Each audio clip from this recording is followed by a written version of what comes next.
بسم اللہ الرحمن الرحیم۔ السلام علیکم ورحمۃ اللہ وبرکاتہ۔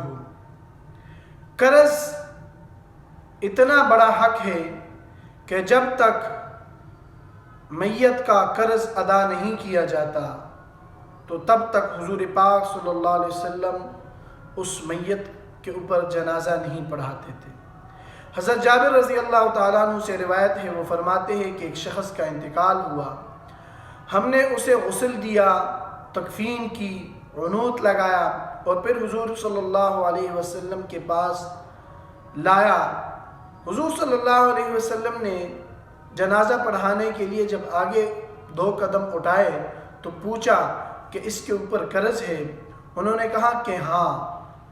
حضور صلی اللہ علیہ وسلم پیچھے ہٹ گئے۔ ابو قتادہ رضی اللہ تعالی عنہ نے اپنے ذمے 2 دینار قرض لے لیا کہ یہ میں ادا کر دوں گا۔ حضور صلی اللہ علیہ وسلم نے جنازہ پڑھایا، پھر اس کے اگلے دن حضور صلی اللہ علیہ وسلم نے ابو قتادہ سے پوچھا کہ آپ نے وہ قرض ادا کر دیا؟ انہوں نے کہا کل ہی تو انتقال ہوا تھا لہذا تاخیر ہو گئی۔ اس کے اگلے دن حضور پاک صلی اللہ علیہ وسلم نے پھر پوچھا، اس وقت حضرت ابو قتادہ رضی اللہ تعالیٰ عنہ نے وہ قرض ادا کر دیا تھا۔ پھر رسول اللہ صلی اللہ علیہ وسلم نے فرمایا کہ تم نے ابھی اس کی کھال کو ٹھنڈک پہنچائی، یعنی ابھی تک وہ عذاب میں مبتلا تھا۔ اسی طرح حضرت علی کرم اللہ وجہہ فرماتے ہیں کہ رسول اللہ صلی اللہ علیہ وسلم کے پاس اگر کسی میت کو لایا جاتا تو حضور صلی اللہ علیہ وسلم اس کے اعمال کے بارے میں نہیں پوچھتے بلکہ قرض کے بارے میں پوچھتے کہ اس کے اوپر قرض ہے کہ نہیں۔ فرماتے ہیں کہ ایک دفعہ حضور صلی اللہ علیہ وسلم کے ہاں ایک میت کو لایا گیا، اس کے اوپر 2 دینار قرض تھے۔ حضور صلی اللہ علیہ وسلم نے جب پوچھا کہ اس کے اوپر قرض ہے تو پیچھے کو ہٹ گئے۔ حضرت علی رضی اللہ تعالی عنہ نے اپنے ذمے وہ قرض لے لیا۔ تب حضور پاک صلی اللہ علیہ وسلم نے جنازہ پڑھایا اور حضرت علی رضی اللہ تعالی عنہ سے فرمایا کہ جزاکم اللہ خیرا، اللہ تعالیٰ تمہاری گروی کو بھی اسی طرح آزاد کرے جیسا کہ تم نے اس کی گروی کو آزاد کیا۔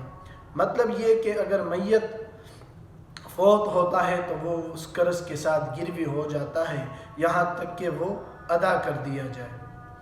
اسی طرح ایک اور روایت میں ہے، حضرت انس رضی اللہ تعالی عنہ فرماتے ہیں کہ نبی علیہ السلام کے پاس جب جنازہ لے کر آیا جاتا تو حضور فرماتے کہ اس کے اوپر کچھ قرض تو نہیں ہے۔ جب قرض ہوتا تو حضور فرماتے کہ مجھے حضرت جبرائیل نے اس کے جنازے پڑھانے سے منع کیا ہے، لہذا تم لوگ اس کا جنازہ پڑھاؤ۔ تو میرے بھائیوں دوستو، یہ جو مقروض کا جنازہ نہ پڑھنا ہے، حضور پاک صلی اللہ علیہ وسلم نے اس کو ایک زجر اور ترغیب کی صورت پر بیان کیا ہے تاکہ اور اس وقت اگر حاکم وقت ہو اور وہ جنازہ پڑھا رہا ہو تو وہ بھی یہ کر سکتا ہے، لیکن فی نفسی ہی مقروض کا جنازہ پڑھانا صحیح ہے کیونکہ وہ بظاہر مسلمان ہے اور مسلمان کا جنازہ پڑھنا صحیح ہے۔ اور اسی طرح حضور پاک صلی اللہ علیہ وسلم نے یہ معمول پہلے بنایا تھا، پھر بعد میں یہ معمول منسوخ ہو گیا تھا۔ تو اسی کے ساتھ ساتھ حضرت ثوبان رضی اللہ تعالی عنہ سے روایت ہے کہ جس شخص کے اوپر قرض نہ ہو تو اللہ رب العالمین اسے جنت میں داخل فرمائیں گے۔ وما علینا الا البلاغ المبین۔